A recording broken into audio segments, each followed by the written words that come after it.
180페이지 정적분에 대해서 설명드리겠습니다. 정적분은 부정적분과 달리 구간이 정해진 적분을 얘기를 합니다. 잠깐 나와 있나요? 잠깐 설명을 할게요. 자, 요거 밑에 잠깐 보십시오. 자, 보충학습입니다. 자, 보충학습은 부정적분은 구간이 정해져 있지 않은 적분이에요. 구간은 이제 요 지점, 인테그랄 밑에는 밑이라고 그러고 윗끝이라고 그러는데 여기에 이제 숫자가 적혀져 있어요. 부정적분 같은 경우 이것처럼. 근데 이제 부정적분은 이 자리에 아무것도 없어서 이게 구간인데 구간이 정해져 있지 않은 게 부정적분이에요. 부정적분을 계산을 하면 얘도 마찬가지 계산을 해보면 얘가 어떻게 돼요? 라지 fx가 되죠. 그래서 함수예요, 함수. 함수가 되고요. 정적분은 얘는 구간이 정해져 있는 적분을 정적분이라는데 얘는 이제 AB를 라지 fx에 대입을 해요. 잠깐 설명드리면 부정적분을 한 후 그 다음에 여기가 BA가 이렇게 되고요. 그 다음에 위에 거 마이너스 앞에 거 이런 식으로 대입을 합니다. 좀 이따 설명드릴게요. 그러다 보니 요거는 x에 대한 함수가 되는 거고요. 요거는 실수가 돼요. 그 차이가 조금 있습니다. 잠깐 화면 멈추고 요 보충학습 부분만 필기를 해주시고 앞으로 돌아와서 설명하겠습니다. 됐죠? 자, 그러면 정적분에 대해 설명할게요. 정적분은 구간이 정해진 적분을 정적분이라고 하는데요. 정적분은 구간이 정해진 정적분이라고 하는데 닫힌 구간에서 AB에서 연속 fx를 부정적분을 한 후 그 다음에 B 먼저 대입을 하고 위끝 쪽 대입을 하고 아래 끝쪽 대입을 하는 게 바로 정적분의 계산이에요. 그래서 이제 이렇게 되고 계산은 이렇게 돼요. 얘를 이제 부정적분을 먼저 해요. 이렇게. 그 다음에 대입하기 시작하는 거죠. 그래서 위에 거 B 먼저 대입하고 아래 거 먼저 대입을 해요. 기하학적 의미는 어떤 거냐면 fx가 만약에 있다면 이게 A고 이게 B라고 하고 fx가 0보다 크다고 가정하에서 이 넓이를 얘기하는 거예요. 정적분의 의미가. 그래서 fx는 a에서 b로 접근한다고 얘기한다. 이게 기하학적 의미입니다. 자, 잠깐 필기하시고 화면 멈추세요. 되셨죠? 자, 그 다음에 이제 계산을 하는 방법에 대해서 알려드릴게요. 계산하는 방법이 두 가지 방법이 있는데요. 두 가지 방법이 있는데 그거를 어떤 걸 우리가 선택해서 할 건지 보겠습니다. 자, 요거를 이제 정적분을 하라고 합니다. 그러면 요거를 각각을 부정적분을 하죠. 지저분해졌나요? 제가 지울게요.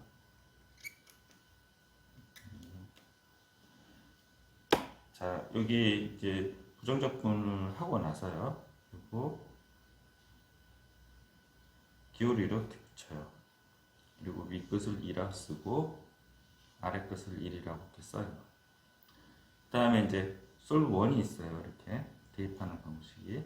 이거를 다 대입을 해요. 이것처럼. 그러고 나서 여기에 알려드렸지 빼기를 하고요. 그 다음에 2를 다 대입해서 12를 구하는 방식이 있어요. 이 방식이 있고요. 또 하나는 솔루트가 뭐냐면 얘를 이제 부정적분의 성질이기도 하고 정적분의 성질이기도 하는데 인테그랄 다 배분을 해요. 이렇게 다 배분을 하고 얘네를 각각을 부정적분을 해요. 됐죠? 이렇게 부정적분을 한 다음에 넣었다, 뺐다, 넣었다, 뺐다, 넣었다, 뺐다는 거죠. 이거는 한꺼번에 세 개를 다 넣고 나중에 한꺼번에 빼는 방식이고요. 이거는 각각 넣었다, 뺐다, 넣었다, 뺐다, 넣었다, 뺐다는 방식이에요. 근데 저는 개인적으로 솔루트를 권장해요. 왜냐하면 이게 지금은 정수니까 문제가 되는데요. 3분의 1이고 7분의 1이고 8분의 1이 된다고 해요. 그러면 3분의 1은 3분의 1끼리 통분을 해야 되잖아요. 그래서 이것처럼 3분의 1, 7분의 1, 8분의 1, 3분의 1, 7분의 1, 8분의 1이면 3분의 1끼리 통분을 해야 되기 때문에 어차피 얘랑 묶을 수밖에 없어요. 그래서 저는 이제 두 번째로 권장하는 게 계산 실수가 줄고요. 계산 실수 엄청 나와요, 이거. 그래서 요 두 번째를 권장을 해요. 근데 여기 이제 인테그랄을 이렇게 하는 방식이요. 굉장히 번거롭고 시간이 많이 걸려요. 그래서 지금 빨간색으로 제가 표시했는데 요 부분 여기까지는 솔브 1을 풀고요. 여기서부터 대입을 할 때 넣다 뺐다 하는 방식으로 대입을 하는 거예요. 이거는 하지 말라는 얘기예요. 그러니까 여기서부터 여기까지는 하지 마시고요. 빨간색으로 여기까지 온 부분을 한 다음에 여기서부터 대입을 할 때 한꺼번에 넣지 말고요. 넣다 뺐다 하는 방식으로 바꿔서 계산하는 게 훨씬 두 개를 섞어서 하는 게 훨씬 더 계산 실수가 적더라. 그게 선생님 경험이에요. 아시겠죠? 잠깐 화면 멈추고 필기를 하십시오.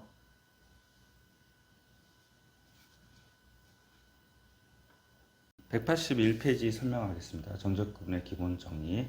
이거를 설명하기 전에요. 적분 방향에 대해서 좀 설명을 할게요. 그래서 이제 이렇게 적혀져 있는데요. 적분 방향. 내용이 조금 어려운데요. 한번 들어보십시오. 자, fx가 x축에 이렇게 있어요. 적분에 대한 개념을 조금 아셔야 돼요.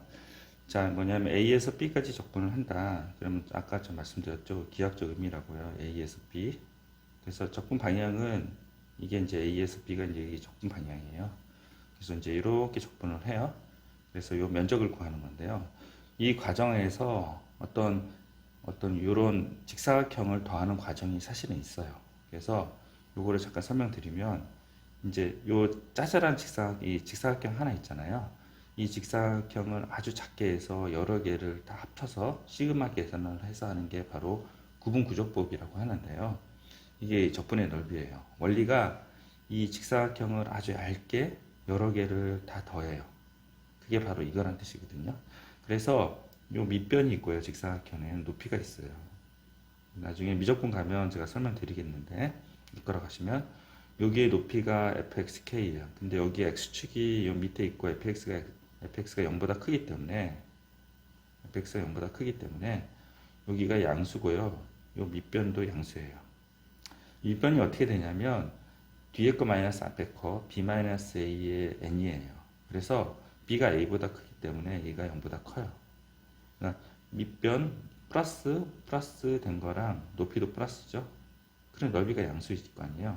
그걸 아주 자잘하게 잘라가지고 직사각형 아주 얇게 잘라가지고 그걸 다 더한 게 이거예요. 그렇죠? 그러니까 이제 이 적분한 거는 0보다 클 수밖에 없죠. 그래서 적분 방향이 A에서 B로 가면 B가 A보다 크기 때문에 델타 X 밑변 있잖아요. 그게 항상 0보다 크고요. 그리고 fxk도 0보다 커요. 얘네들의 곱으로 이루어져 있는 직사각형이 단 하나고 그게 무수히 많아요. 아주 얇게 썰어가지고 그 직사각형 더할 거니까. 그러니까 얘는 fx가 0보다 크죠. 근데 반대로 fx가 x축 위에 있어요. 그래서 이제 얘가 0보다 큰 거는 당연하고요. 근데 적분을 거꾸로 해요. B에서 A로요. 그래서 B에서 A로 거꾸로 한다고 해요. 그래서 지금 왼쪽이랑 오른쪽이랑 차이가 있는 게 요건 A에서 B고 얘는 B에서 A잖아요. 그러면 얘가 이쪽으로 이렇게 거꾸로 적분을 하는 거죠. 거꾸로 적분을 하면 이제 뒤에 거 마이너스 앞에 거잖아요. 그래서 A 마이너스 B가 돼요. 그래서 여기 요 부분이 음수가 돼요. 밑변이 음수가 되고 요 부분이 양수가 돼요. 그래서 적분한 거는 이들 직사각형, 음수가 된 직사각형 여러 개를 한꺼번에 다 얇게 썰어서 더하잖아요. 더한 게 바로 적분이라고 했잖아요. 그러니까 얘가 뭐 음수가 되는 건 구조죠. 됐죠? 이런 이유 때문에 적분 방향이 이걸 정방향이라고 하는데요. 정방향 적분이라고 하고 이걸 역방향 적분이라고 해요. 정방향 적분일 때는 fx 0보다 크다면 양수가 되고요. 역방향 적분일 때는 fx 0보다 크면 음수가 되는 그런 구조입니다. 잠깐 화면 멈추고 필기를 하십시오. 됐죠? 자, 그러니 이제 정적분의 기본 성질에서 이런 성질이 있어요. 이게 이제 적분 방향이 A에서 B로 이렇게 올라가요. A에서 B로. 됐죠? 근데 이거를 B에서 A로 바꾸면요. 적분 방향이 이렇게 되잖아요. 그러면 얘가 이제 음수가 되겠죠. 만약에 fx가 0보다 크다면. 그래서 음수에 음수를 붙여서 양수를 만들어줘야 돼요. 그래서 이제 ab를 바꿀 때 마이너스 붙인다 이렇게 외우시면 되고요. 그리고 a에서 a까지 fx dx잖아요. 이거는 왜 그래요? 아까 제가 설명드렸던 델타 x가 제로가 돼야 돼요. 밑변이 제로니까 아무리 적분을 해도 제로가 될 수밖에 없죠. 아시겠죠? 잠깐 필기해 놓고 보십시오. 자, 그 다음에 정적분의 성질을 잠깐 설명할게요. 자, 요거는 부정적분이랑 똑같이 K가 앞으로 나오고요.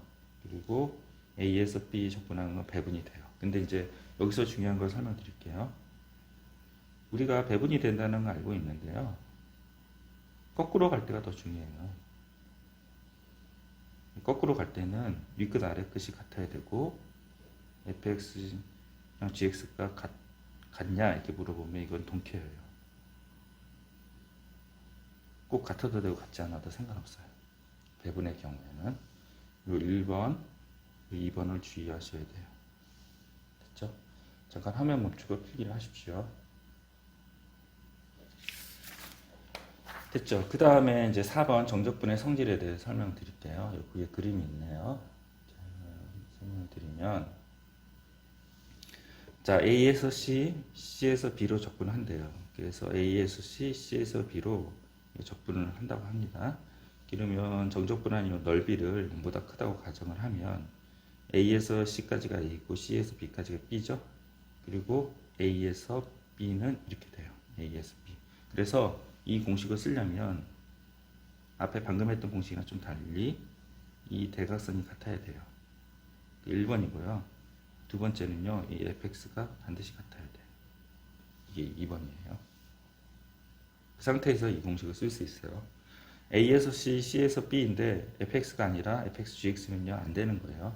같은 fx 상에서 A에서 C, C에서 B 이렇게 적분 이렇게 두 개 나눠서 하는 값은 한꺼번에 적분한 값이랑 같다. 그런 얘기예요. 근데 혹시 이 만약에 C가 AB 바깥에 있는 경우 이런 경우도 이 공식이 성립하냐? 네, 마찬가지 성립을 해요. 자, A에서 C 볼까요? A에서 C. A에서 C는 뭐예요? C 플러스 D죠? 여기가 A에서 C 적분한 거예요. C 플러스 D. 그 다음에 C에서 B예요. C에서 B가 역방향이잖아요. 그래서 C에서 B가 역방향인데 걔가 뭐예요? 음수를 붙여줘야 되죠. 왜냐하면 CD가 0보다 크다고 했으니까. 그리고 뭐예요? A에서 B, C죠. 이것도 C가 AB 구간 바깥에 있을 때도 성립하는 특징을 갖습니다. 되셨죠? 잠깐 화면 멈추고 필기를 하십시오. 네, 됐습니다. 이제 옆에 이제 개념 익히기를 풀어보시는데요. 좀 뭐 어려운 거 있나요? 네, 없네요. 저 밑에 것만 잠깐 설명을 드릴게요. 자, 여기서 이제 요거 윗끝 아래끝 같죠? 윗끝 여기 아래끝 윗끝 아래끝 같죠? 윗끝 아래끝 같으면 뭐예요? fx랑 gx랑 달라도 상관없죠? 그냥 합칠 수 있다 그랬죠? x제곱 플러스 2 마이너스 x제곱 플러스 2의 dx 이렇게 보시면 돼요. x제곱 날라가냐. 됐죠? 그리고 여기가 마이너스가 있잖아요. 여기 얘를 플러스로 바꾸고 1에서 2 3의 x제곱 마이너스 2x 플러스 1 dx 이렇게 바꾸고요.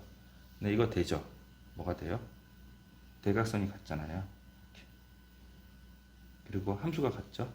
그러니까 합칠 수 있다 그랬죠? 0에서 2까지 3의 x의 제곱 마이너스 2x 플러스 1은 dx 이렇게 됐죠? 이렇게 해서 계산하시면 됩니다. 잠깐 화면 멈추고 필기하십시오. 자, 필수예제 01번도 한번 도전해 보시고요. 1대1 수업할 때 질문을 하십시오. 그리고 필수예제 02번도 여러분들 하실 수 있을 것 같습니다. 풀어보시고 화면 멈추고 필수예제 개념 익히기 0102 공상까지 다 풀어보십시오. 공상 잠깐만 다시 설명할게요. 자, 요거는 이게 dy잖아요. 그럼 이게 y잖아요. 얘를 한꺼번에 x로 바꿀 수 있어요. 2에서 1 x의 제곱 x dx 이렇게 변형을 시키고요. 그 다음에 어떻게 한다 그랬어요? 그 다음에 어떻게 한다 그랬어요? 요거를 지금 1에서 2잖아요. 1에서 2인데 이 대각선이 같아서 합치려고 했으나 요게 뭐야? 좀 다르죠? 그래서 얘를 마이너스 붙여서 1에서 2하고 x제곱 x dx를 한 다음에 밑에 끝이랑 이 끝이 같죠? 그래서 이 두 개를 이거랑 같고 이거랑 같으니 이렇게 합칠 수가 있어요. 됐죠? 그리고 얘는 여기 대각선이 이렇게 같고 대각선이 이렇게 같네요. 그러니까 어떻게 해요? 마이너스 1에서 2까지 하고 이 공식을 쓰려면 세 개가 다 같아야 된다. 같죠? 플러스 2x 마이너스 1 dx 이렇게 하시면 됩니다. 네, 잠깐 화면 멈추고 필기를 하십시오.